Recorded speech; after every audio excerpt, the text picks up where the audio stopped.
Reserve bank के पास जिसके आधार से नोट की कीमत तय होती है, उसमें से 65,896 करोड़ रुपये मोदी जी 2017-18 में ले गए और खा गए।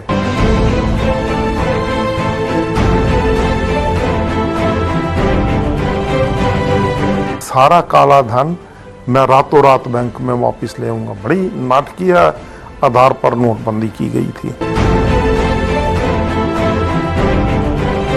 कितने आतंकवादियों के नोट आए, कितने रह गए, इसका कोई भी आंकड़ा देश को नहीं दिया। इसलिए रिजर्व बैंक भी चुप है, मोदी भी चुप है। हमने भारत को मजबूत किया, गरीबों को राशन दिया, भूखमरी दूर की, बहुत से नारे मारते हैं। मोदी साहब चुप हैं। 55वें स्थान से नीचे गिर के अब 103वें स्थान पर पहुंच गया। मोदी साहब चुप हैं कि हिंदुत्व ताकतें अब भारत को रूस की तरह बांटने वाली स्थिति की ओर ले जा रही हैं। भाई और बहनों, नमस्कार। आइए आज भारत सरकार की मोदी पॉलिसी की आर्थिकता पर बात करते हैं। आर्थिकता पर बात करना भारत के लिए बहुत ही आवश्यक हो गया है, क्योंकि छद्म राष्ट्रवाद, आरएसएस, भाजपा, मोदी, शाह का ये जो झूठा, फरेबी और देशद्रोही राष्ट्रवाद फैलाया जा रहा है, इसके नीचे भारत की अर्थव्यवस्था को तबाह कर दिया गया। और ये तबाही, भारत की अर्थव्यवस्था की तबाही भारत के नागरिकों को ना दिखे, इसलिए उन्हें इस झूठे और देशद्रोहता वाले राष्ट्रवाद की तरफ नारेबाजी में उलझा दिया गया है। ये सबसे बड़ी मोदी की पॉलिसी है। इस पॉलिसी को भारत के सत्यवादी और राष्ट्रवादी जो संविधान को बचाना चाहते हैं, जो देश में लोकतंत्र को बचाना चाहते हैं, जो देश में मानव अधिकारों को बचाना चाहते हैं, जो देश में मौलिक अधिकारों को बचाना चाहते हैं, जो देश में वाक स्वतंत्रता और धार्मिक स्वतंत्रता को बचाना चाहते हैं, उनको देश में उसी तरीके की एक लहर चलानी होगी, संगठित होकर चलानी होगी, जैसी लहर मोदी सरकार, आरएसएस और बाकी हिंदुत्व ताकतों के जरिए झूठे आधारों पर 370 को लेके चलाने जा रही है। ये मेरी आप सभी को चेतावनी है। देखिए कितना स्पष्ट मुखर झूठ बोला जा रहा है कि 370 ही वो वजह है जिस वजह से कश्मीर में सभी प्रॉब्लम्स थी। पहले कुछ और कहते थे, अब ये इस बात पर आ गए हैं। अब हर कश्मीर की बीमारी की जड़ और वजह 370 को बताने के लिए एक राष्ट्रवादी मुहिम और अंतर्राष्ट्रवादी मुहिम आरंभ की गई है। चलो, ये भ्रम भी देश का बड़ी जल्दी टूटेगा, टूटना भी चाहिए। पर मैं आज आपको बताना चाहता हूँ कि ये सभी मुद्दे जो मोदी सरकार जानबूझ के भारत के नागरिकों को भूल भुलैया में भटकाने के लिए पैदा करती है, उसकी असल वजह यह है कि मोदी सरकार अपने दिए गए मैनिफेस्टो और अपने किए गए वायदे कि मैं सभी की आमदन दुगनी कर दूंगा, मैं बेरोजगारी ख़त्म कर दूंगा, मैं देश में का सारा काला धन वापस ले आऊंगा, मैं देश में से भ्रष्टाचार मुक्त प्रशासन दे दूंगा, इन सभी की पोल दर ब दर खुलती जा रही है। आर्थिकता की आज बात करते हैं, फिर अन्य मुद्दों की अलग से बात करेंगे। आर्थिकता के साथ भारत सरकार का बजट जुड़ा है। बजट की धज्जियां इस कदर उड़ गई हैं कि 2015-16 में भारत सरकार को RBI, reserve bank of India का जो रिजर्व पैसा था, जो इस देश की मूल पूंजी थी रिजर्व बैंक के पास, जिसके आधार से नोट की कीमत तय होती है, उसमें से 65,896 करोड़ रुपये मोदी जी 2017-18 में ले गए और खा गए सरकारी तौर पर, व्यक्तिगत तौर पर नहीं, ये सरकारी भ्रष्टाचार के तौर पर खा गए 2015-16 में। वो पैसा कहाँ गया? आरबीआई तो ये बोलती थी कि आप पूंजी निवेश में लगाइए, उद्योगों को बढ़ावा दीजिए, रोजगार पैदा कीजिए। इसमें से कुछ भी नहीं हुआ। मैं उसके आंकड़े आपको बाद में ज़रूर दूंगा। फिर 2016-17 में मोदी सरकार 30,659 करोड़ रुपया उसी आरबीआई के रिजर्व खाते में से निकाल गई, ले गई। और ये 2016-17 का वो वर्ष था जब नोटबंदी की गई, और नोटबंदी इस आधार पर की गई थी कि सारा काला धन मैं रातों रात बैंक में वापस ले आऊँगा। बड़ी नाटकीय आधार पर नोटबंदी की गई थी। उस नोटबंदी का प्रभाव क्या हुआ? सरकार के पास फिर भी पैसा नहीं आया, रिजर्व के बैंक के पास पैसा नहीं आया।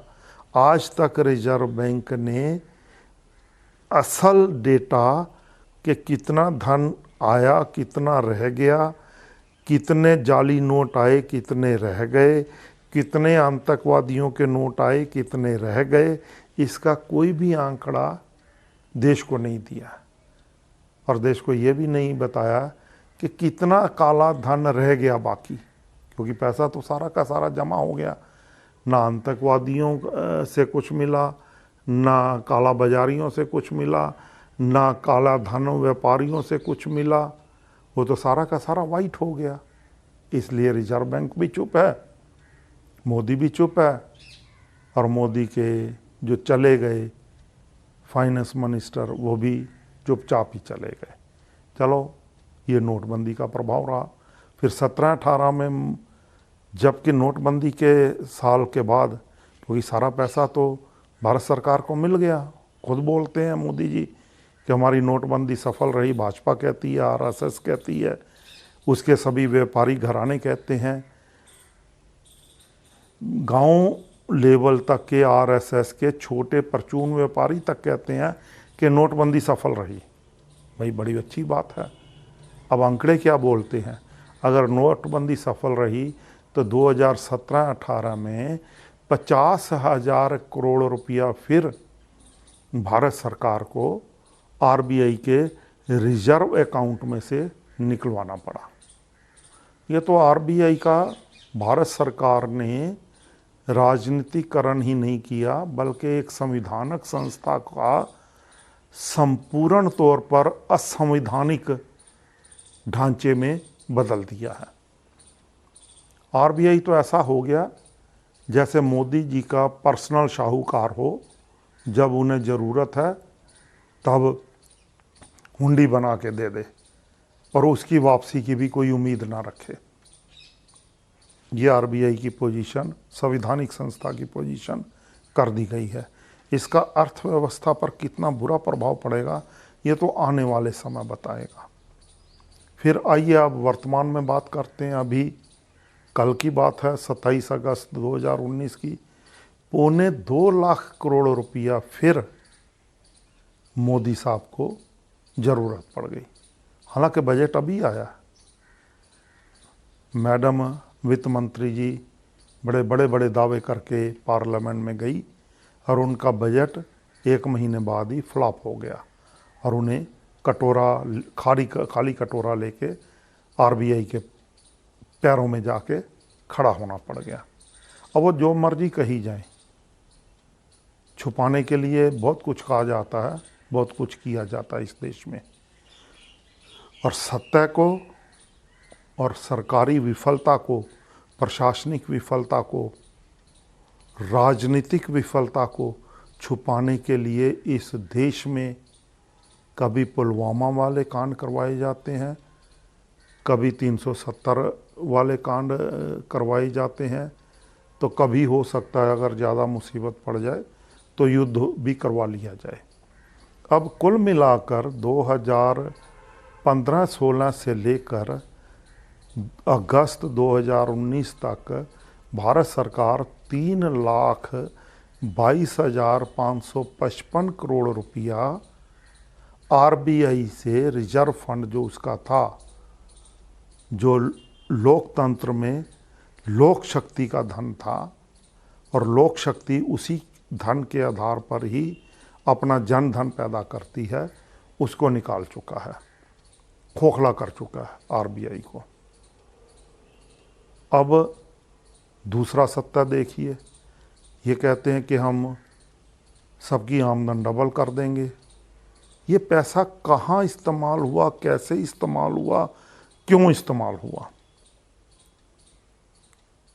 मैं भारत के नागरिकों को बड़ा स्पष्ट तौर पर बताना चाहता हूँ कि जो किसानों को, बुजुर्गों को, साधु संतों को इलेक्शन से पहले भाजपा ने और मोदी सरकार ने जो पेंशन उनके अकाउंट में डलवाई थी, वो राजनीतिक भ्रष्टाचार का सबसे दुनिया में शिरोमणि शिखर का कार्य था कि एक सरकार ने सरकारी धन से लोगों को बैंक के जरिए वाइट करके रिश्वत दी और हमारे सभी वोटर उस आधार पर उस सरकार को वोट देने चले गए। ये लोकतंत्र में भ्रष्टाचार का सबसे बड़ा उदाहरण है और ये लोकतंत्र की हत्या के तुल्य है, जो लोगों ने खुद भिखमंगे बन के स्वयं स्वीकार की। अब इसकी दूसरी किश्त भी आएगी, तीसरी, वो समय समय पर आएगी, जब उनको ज़रूरत होगी तब देंगे। अब इन बातों के जरिए हुआ क्या? आप देखिए कि भारत सरकार पर ये तो जो कर्ज ले रहा है आरबीआई से, पर जो अंतर्राष्ट्रीय कर्जा और कर्जे भारत सरकार पर चढ़ गए हैं, वो पिछले 45 सालों में सबसे ज़्यादा हैं। 82 लाख करोड़ रुपए का कर्जा भारत सरकार पर चढ़ गया है, जो मोदी के शासन का काल में 49% बढ़ा है।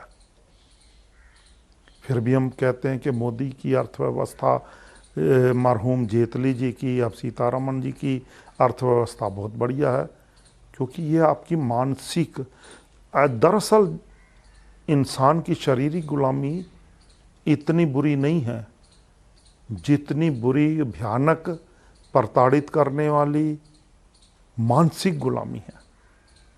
आरएसएस के जरिए हिंदुत्व की छिद्म झूठी राष्ट्रवादिता के जरिए, हिंदू राष्ट्र के नारे के जरिए जो लोगों को मोदी, आरएसएस और भाजपा की इस तिकड़ी ने मानसिक गुलामियत में जकड़ लिया है, इस गुलामियत की यह कीमत है कि हमारे देश में इस समय आर्थिक इमरजेंसी आले, राजनीतिक इमरजेंसी आले, प्रशासनिक इमरजेंसी आले, लोकतांत्रिक इमरजेंसी आले हालात पैदा हो चुके हैं। ये अपने आप में बहुत ही विपरीत और बहुत ही अलग टाइप की इमरजेंसी वाले हालात हैं, जो अघोषित कुछ भी नहीं है, पर सभी कुछ अघोषित होते हुए भी सामने है।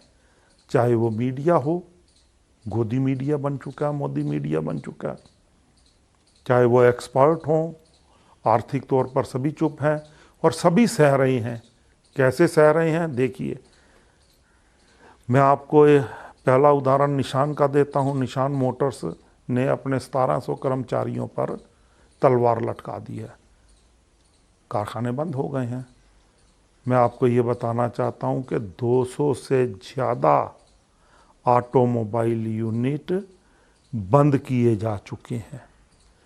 मैं आपको ये भी क्षमा कीजिएगा, 700 से ज़्यादा, 200 से ज़्यादा कारों के शोरूम बंद हो चुके हैं। और जो कारों के शोरूम बंद हुए हैं उनमें से 25,000 युवा पढ़ा लिखा MBA नौजवान बेरोजगार हो गया।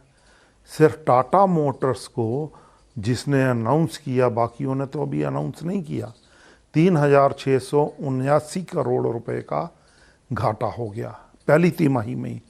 इस साल की पहली तिमाही का मैं घाटा बोल रहा हूँ, लंबा चौड़ा नहीं बोल रहा। भारत के जो ट्रांसपोर्टर हैं, ट्रकों वाले भी बसों वाले भी, वो कहते हैं कि हमारे पास बिजनेस नहीं रहा, हम अपनी किस्तें नहीं मोड़ सकते, यहाँ तो बैंक और फाइनेंसिंग अदारे हमसे जो उन्होंने हमें दिया है वो ले जाएं और हमारा कर्जा ख़त्म कर दें या फिर हमें रिबेट दें। इस हालात पर पूरे देश का ट्रांसपोर्टर खड़ा हो गया है। दक्षिण रेलवे के पास, बैंकों के पास, सरकार के और अदारों के पास अपने मुलाजमों को भारत की स्वतंत्रता के बाद पहली बार ऐसी अवस्था आई है कि उनको उनकी वेतन देने के लिए धनराशि नहीं है।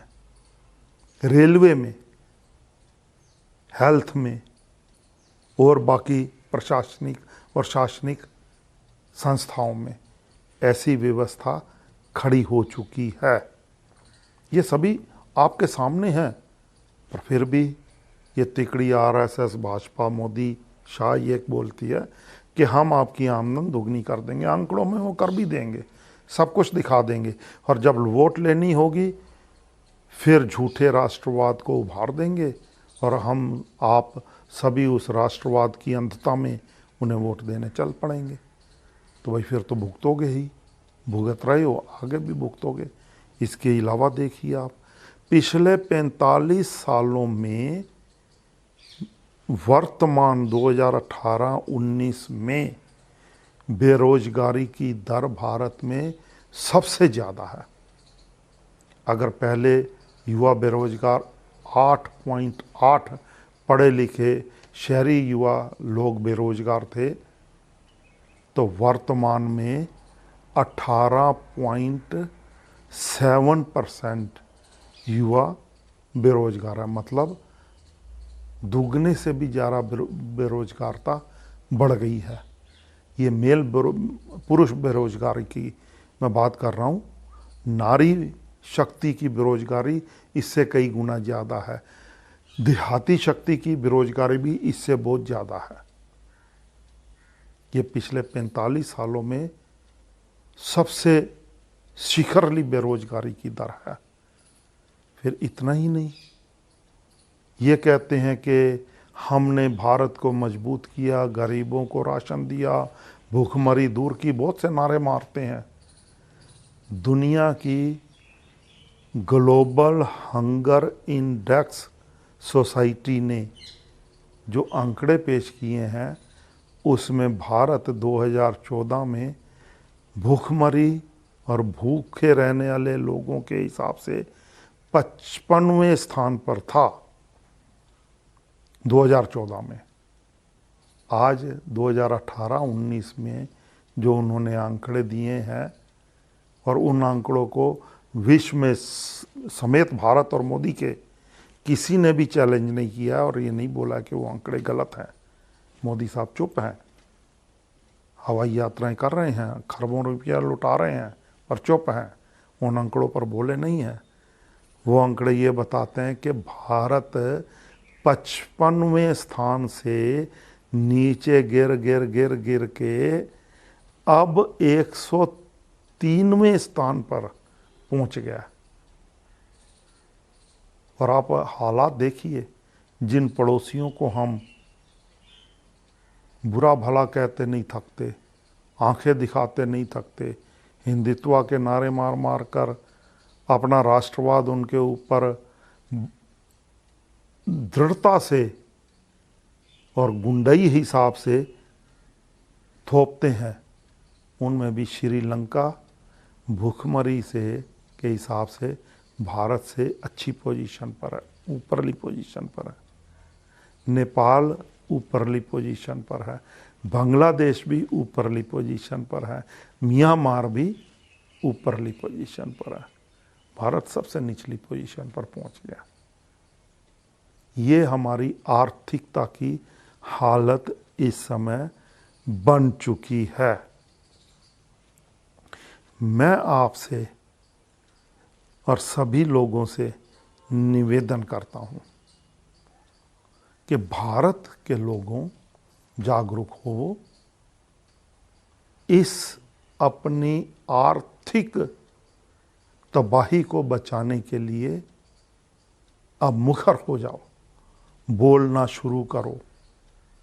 जब तक बोलोगे नहीं, सड़कों पर आओगे नहीं और राष्ट्रवाद के और गाय को बचाने के छद्म नारों में लगे रहोगे, लिंचिंग करते रहोगे, कत्लो गारत करते रहोगे, तो भारत को तबाह कर लोगे। मुझे ऐसा लग रहा है कि हिंदुत्व ताकतें अब भारत को रूस की तरह बांटने वाली स्थिति की ओर ले जा रही हैं। इसको रोकने के लिए देश की एकता, अखंडता और समभाव के लिए सभी के को एकत्रित रख के उनमें एकता स्थापित करने के लिए मैं आपसे विनती करता हूं कि भारत को दृढ़ करने के लिए ऐसी झूठी, ऐसी राष्ट्रद्रोहीता वाली देशभक्ति को हराइए, मात दीजिए और अपनी लोकतंत्र, स्वतंत्रता, गणराज्य और भारत के संविधान को बचाने के लिए, संवैधानिक संस्थाओं को बचाने के लिए एकत्रित होइए, एक होइए, दृढ़ता से सड़कों पर उतर आइए। श्रीमान, मैं आपको ये भी बताना चाहता हूँ कि नोटबंदी के वर्ष के बाद भारत में जितने भी दावे किए गए वो इस कदर गलत, झूठे और राष्ट्रद्रोहिता वाले आंकड़े मीडिया ने भी पेश किए और लोगों से छुपाया कि नोटबंदी ने जहां व्यापारियों से व्यापार छीना, वहीं भारत के 1,10,00,000 युवा पढ़े लिखे रोजगार में लगे हुए नौजवानों को बेरोजगार कर दिया, उनसे उनकी रोटी रोजी छीन ली थी। ये आंकड़े मेरे नहीं हैं, ये आंकड़े स्वयं भारत सरकार के हैं जिनको वो छुपा कर रखती है। भारतवासियों, हमें भारत की एकता, अखंडता को नष्ट करने वाले, तोड़ने वाले राष्ट्रवादी ताकतें नहीं चाहिए। हमें भारत की अर्थव्यवस्था को तबाह करने वाला राष्ट्रवाद नहीं चाहिए। हमें भारत के नागरिकों को आपस में बांटने वाला राष्ट्रवाद नहीं चाहिए। हमें अपना दृढ़, आत्मनिर्भर, स्वावलंबी भारतीय अर्थव्यवस्था चाहिए जो सभी के समभाव से और सभी की शक्ति से तैयार होगी। हिंदुत्व भारत को रूस की तरह अलग अलग देशों में बांटने पर तुली है। अगर आप देश की एकता और अखंडता चाहते हैं तो इसको मात दीजिए। ऐसी राष्ट्रद्रोही ताकतों को आगे बढ़ने से और देश का और नुकसान करने से बचाने के लिए आप सभी को अपने अपने फर्ज और जिम्मेदारियां निभानी होगी। देश को गलत आंकड़े देकर, देश को झूठ बोलकर, देश में भ्रम पैदा कर देश में धार्मिक अंधता पैदा कर अंधविश्वासी राष्ट्रवाद हिंदुत्व के धर्म के हिसाब से पैदा कर वोट बटोरने की जो राजनीति राष्ट्रवादिता के नाम पर आरएसएस भाजपा ने आरंभ की है, इसको समझ लीजिए। ये राजनीति देश को तबाह करने वाली राजनीति है, देश में सांप्रदायिक एकता को भंग करने वाली राजनीति है। असंप्रदायिकता, आतंकवाद और देशद्रोहता पैदा करने वाली देशद्रोही ताकतें हैं ये, जो देश दुश्मन और देश के गद्दार आखिर में साबित होंगे। इनको अभी से समझिए और ऐसी सभी ताकतों को किनारे कर दीजिए, दुरकार दीजिए, हाशिए से बाहर कर दीजिए। मैं देश की सभी राजनीतिक ताकतों को और देश के सभी नागरिकों को चेतावनी देना चाहता हूँ और सजग करना चाहता हूँ। ये सजगता की ओर ले जाने वाली मेरी चेतावनी है कि देश की आर्थिकता ऐसे सैचुरेशन पॉइंट पर पहुंच चुकी है जहां पर लिटमस पेपर लगाकर देखा जाता है। अगर अब भी हम ना संभले तो देश तबाह हो जाएगा, आर्थिक तौर पर, राजनीतिक तौर पर, एकता के तौर पर, अपनी नागरिक ताकत के तौर पर, धार्मिक समभाव के तौर पर और संविधान के तौर पर, संवैधानिक संस्थाओं के तौर पर। सब कुछ हमारा तबाह कर दिया जाएगा अगर हम अब भी ना समझे, अब भी ना संभले।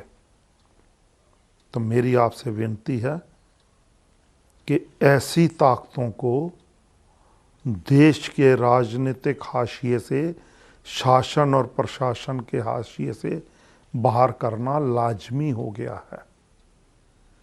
देश के 87.5% नागरिकों एक हो जाओ। देश का संविधान तुम्हें बुला रहा है, देश की एकता, अखंडता तुम्हें बुला रही है। जिनके पीछे लगकर तुम